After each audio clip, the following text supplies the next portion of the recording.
There is a small house in Akita where snow piles chest-high against the windows for nearly 5 months of the year, where the sun sets before 4 in the afternoon, and where an elderly woman has lived her entire life without once describing winter as something to be endured. She speaks of it the way someone else might speak of a favorite season, softly, almost fondly, as though the cold and the dark were simply another texture of being alive rather than an obstacle standing between her and spring. Meanwhile, somewhere else right now, someone is scrolling through their phone under a blanket at 4 in the afternoon. Lights already off outside, feeling a heaviness they can't quite name, counting down the months until the days get longer again. Same latitude, similar darkness, similar cold, completely different relationship to the season itself. What if the difference between a draining winter and a cozy one has almost nothing to do with the weather outside and almost everything to do with 7 quiet habits that shape how the season gets lived rather than merely survived? By the end of this video, you will understand exactly what those 7 habits are and why they can change how this winter feels before it's even over. Before we walk through the habits themselves, we need to address an assumption most people carry into the cold months without ever examining it. The assumption is this: winter is a problem to be managed, something to push through with enough willpower, enough vitamin D, enough distraction, until the weather improves and real-life resumes.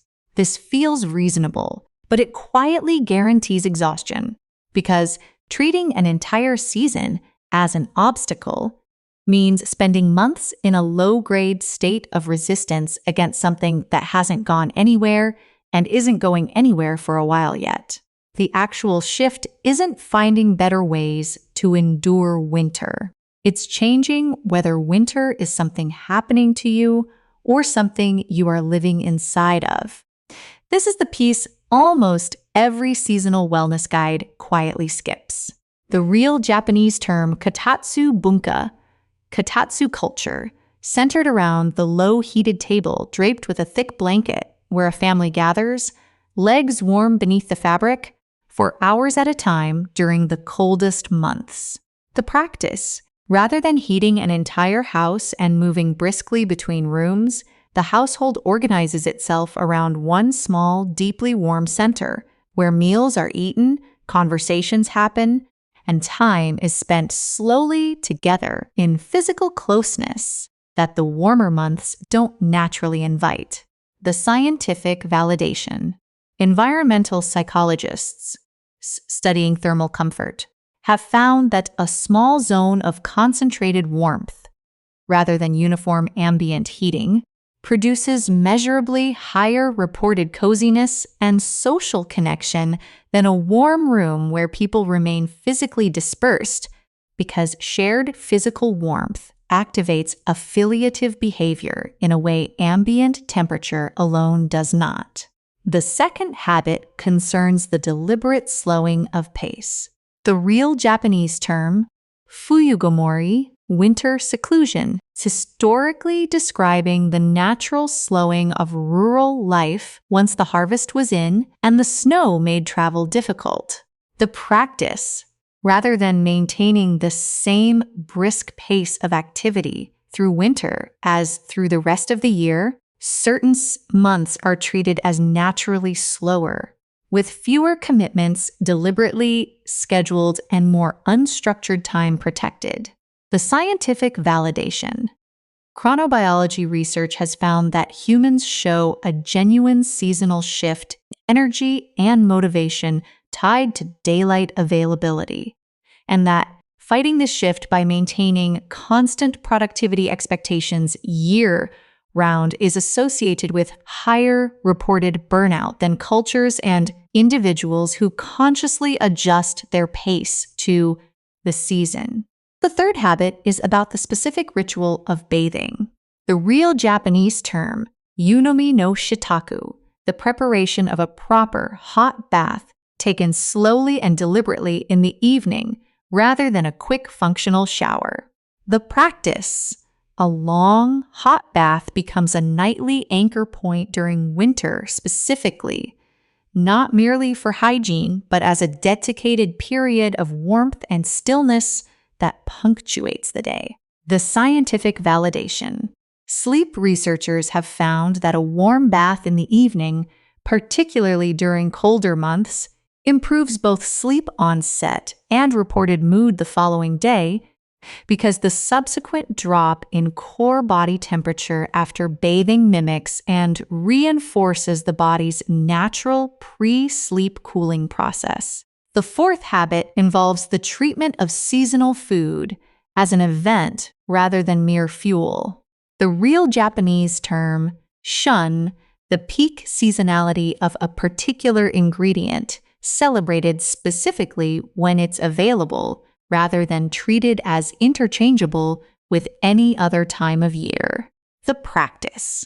Winter vegetables, citrus, and root vegetables in particular, are prepared and eaten with specific attention paid to their being a winter food, not a lesser substitute for summer's abundance, but its own distinct pleasure. The scientific validation.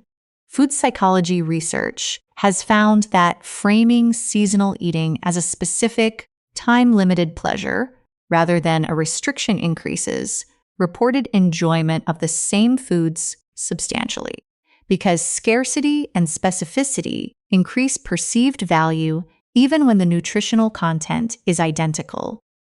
The fifth habit concerns deliberate exposure to the cold itself, rather than pure avoidance of it.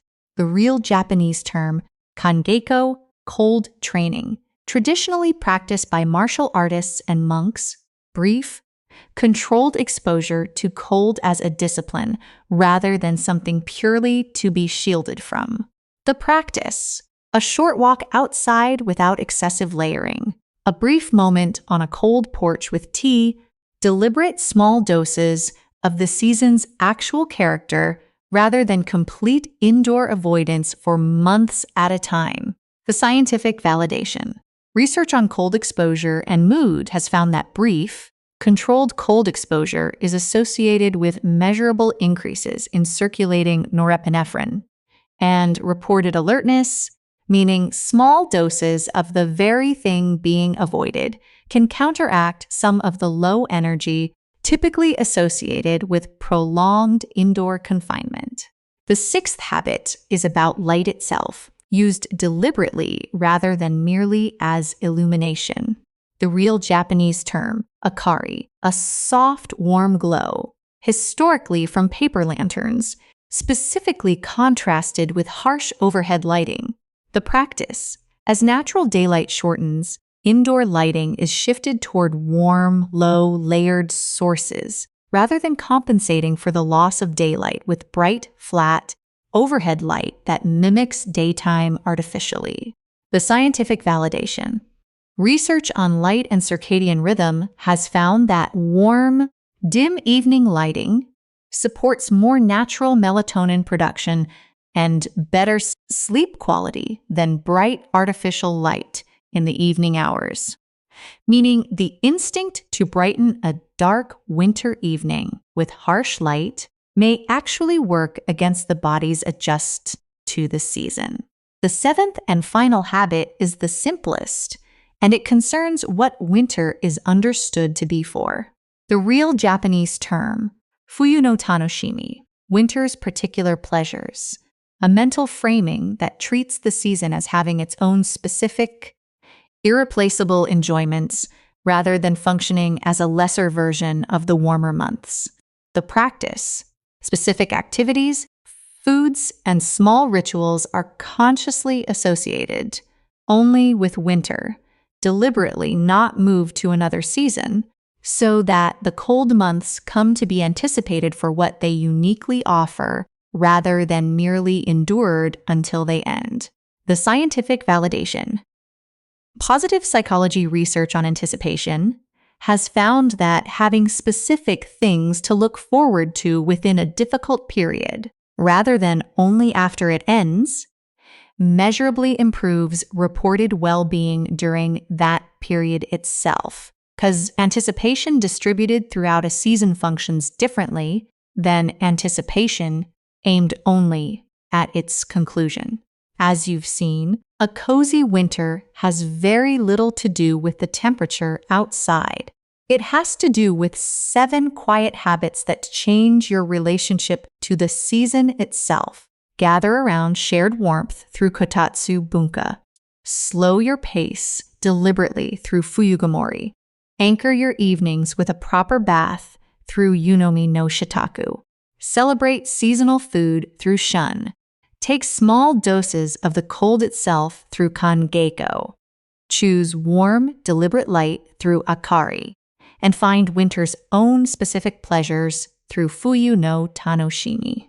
None of it requires warmer weather or more daylight. It requires living inside the season you're actually in, rather than waiting it out. If this changed the way you think about the months ahead, please like this video and subscribe so we can continue unlocking this kind of practical Japanese wisdom together. Now I want to hear from you. Which of these 7 habits are you going to try this winter? Leave it in the comments below. Until the next video.